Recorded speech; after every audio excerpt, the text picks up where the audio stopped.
Mercedes sent me a picture of a car they want to send me. Very nice looking.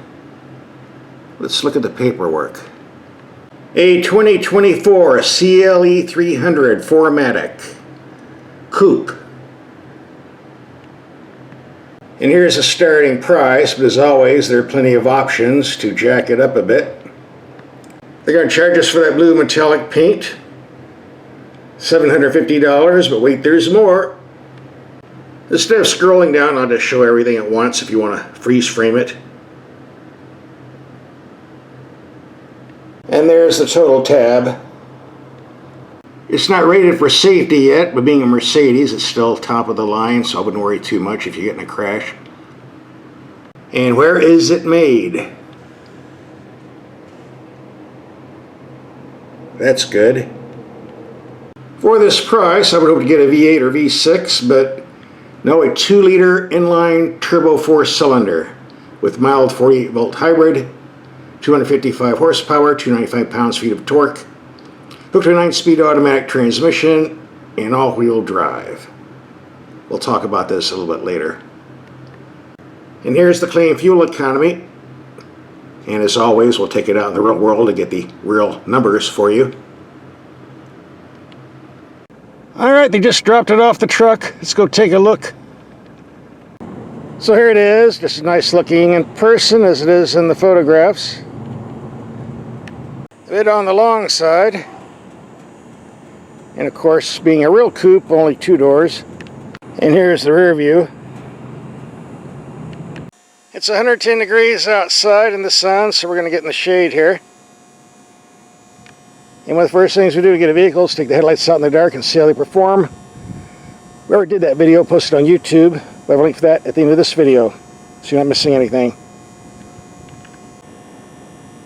Second thing we do is check and see what brand of tires we're getting, because a lot of companies are putting cheap garbage on to save money. But these are quality Continentals, no complaints here.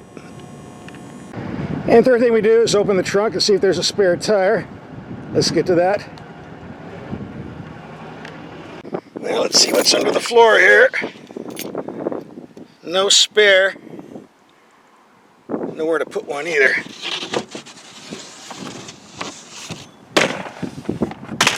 That's why it's a good idea to have my own tire repair kit, as we see here. Put it back in the trunk. Got enough room back there. Alright, let's talk about what's under the hood. A lot of people would balk at the idea of spending 70 grand for a car with only a 4-cylinder, and I get it, but let's face it, most people drive these fancy German cars, are driving it for performance, they're doing it for status, and most of them never go over the speed limit, so what do you need a big V8 or turbo 6 for? And if you want more power, there is an inline 6-cylinder putting out 375 horsepower for 20 grand more. So Mercedes didn't forget about you if you want something with lots of guts under the hood. Just got to pay more. At this moment, I put around 150 miles on this vehicle and got around 31 mpg on the highway and around 20 around town. But I had my foot on the throttle pretty heavy, so if we get a chance, we'll do another drive. See if we can better fuel economy numbers for this. Before we get in, there are a couple issues I have. Being a coupe, it's got a very large door. Not a problem now because there's nothing next to me. If you're in a shopping mall and there's a car to your left, you're going to have trouble opening this door without banging the guy's door next to you. So if you go into the shopping mall, park on the end so there's nothing to your left and make life a lot easier for you. Even if you do have to walk a bit further. Also, the rocker panels are wider than they need to be. You have a lot of body work that is on the outside and very, very dirty, as you can see. And if you don't keep this clean, it will get on your pants. If you live where there's a lot of mud and snow, won't do you any good to clean it. Your pants will clean it. Alright, here's some tips for you. You just don't jump into a Mercedes and drive off. The controls can be very complicated if you don't know where they are and what they do. I'm not going to go over everything, just some examples here. If you want the air conditioning to work, first of all, you have the dynamic button. Gives you sport, comfort, and eco. If you want the air conditioning to work full blast, don't put it on eco. In a car like this, eco is not going to save you that much fuel anyway. I say avoid eco altogether.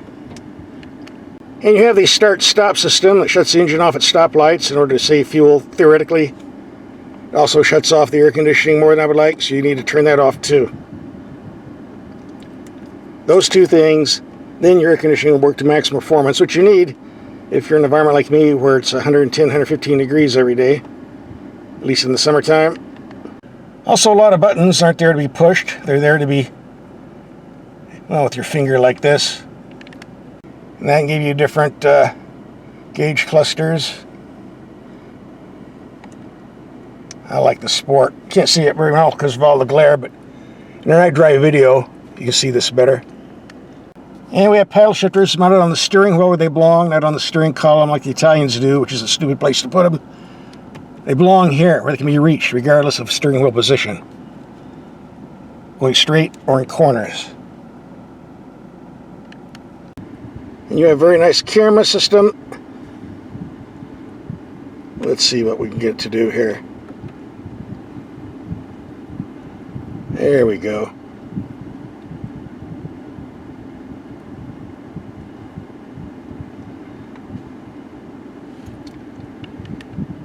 And I almost forgot the shifter is now on the column, going back to the 1950s. But actually it's better to be here.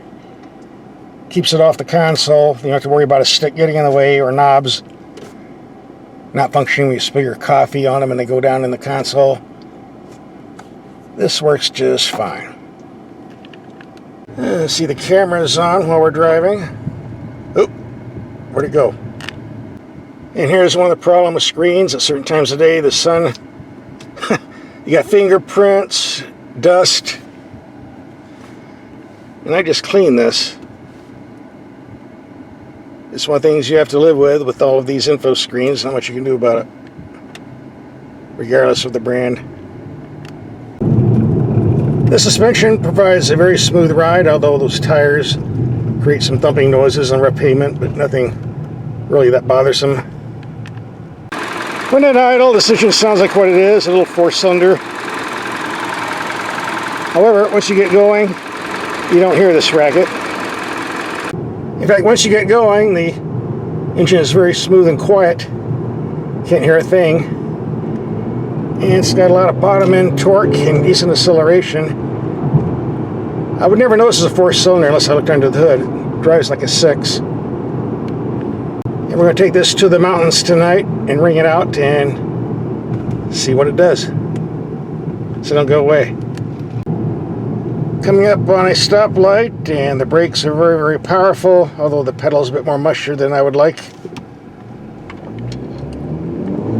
And when you're on the open road, this is a very, very nice cruiser. Smooth and quiet. We're climbing steep hills. We're up to 6,000 feet already, and this engine is not strained at all for two reasons. First of all, the turbocharger produces lots of low-end torque. And secondly, we've got the 48-volt hybrid system that injects a lot of torque and horsepower on demand. I think the maximum's like 155 pounds-feet, something in that area. And you can feel it by the seat of your pants.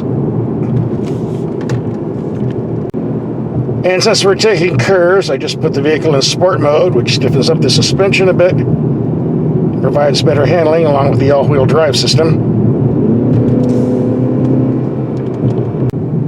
And I like this performance gauge cluster I pulled up. Really, really nice for driving like this. One area where the Germans rule are suspension designs, far ahead of the Japanese and Americans in that regard. But then again, that's what you're paying for. Smooth ride, great handling. That's what you want when you're buying a Benz. Bottom line, this four-cylinder setup's got a lot of guts and a lot of power and more than adequate acceleration. I like it. By the way, I like the way this car lights up at night. If I didn't show you already. And this is a very, very comfortable vehicle to drive on the freeway. Nice for long trips. Smooth, quiet, low wind noise. Comfortable. in the comfort mode, and plenty of passing power if you need it.